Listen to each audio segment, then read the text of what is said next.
সাদিক কায়েম কোনো চাঁদাবাজ নন, বরং তিনি শুধু চেয়েছেন ন্যায্য হিস্সা। অভ্যুত্থানে ভূমিকা রাখা সত্ত্বেও জামাত শিবির সংশ্লিষ্ট কিছু পক্ষ সিদ্ধান্ত গ্রহণ এবং লিয়াজোকারীর ভূমিকায় থাকলেও বাস্তবে অনেকেই এখন বঞ্চিত।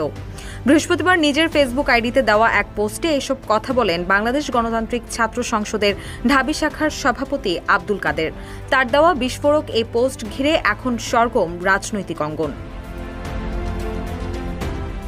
আব্দুল কাদের তার পোস্টে বলেন, অভ্যুত্থান পরবর্তীতে জামাত শিবিরের পক্ষ থেকে ঢাবি শিবিরের একজন সাবেক সভাপতি এবং এক শিবির নেতার বউ মূলত এই হিস্যার বিষয়টা ডিল করতেন।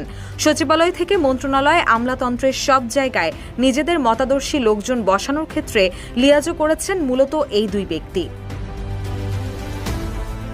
তিনি বলেন, এক পর্যায়ে ওই দুই ব্যক্তি সচিবালয়ে ঘুরে ঘুরে আসিফ নাহিদের নাম ব্যবহার করে বিভিন্ন সুপারিশ করতে থাকেন, যা আসিফ নাহিদের সম্মতি ছাড়াই হচ্ছিল। এ নিয়ে মন্ত্রণালয়গুলোতে চিঠিও পাঠানো হয়, যেখানে বলা হয় আসিফ ও নাহিদের নাম ভাঙিয়ে কেউ তদবির করলে তা যেন গ্রহণ না করা হয়, এমন ক্লিয়ারেন্সও দেওয়া হয় সংশ্লিষ্ট দপ্তরগুলোতে।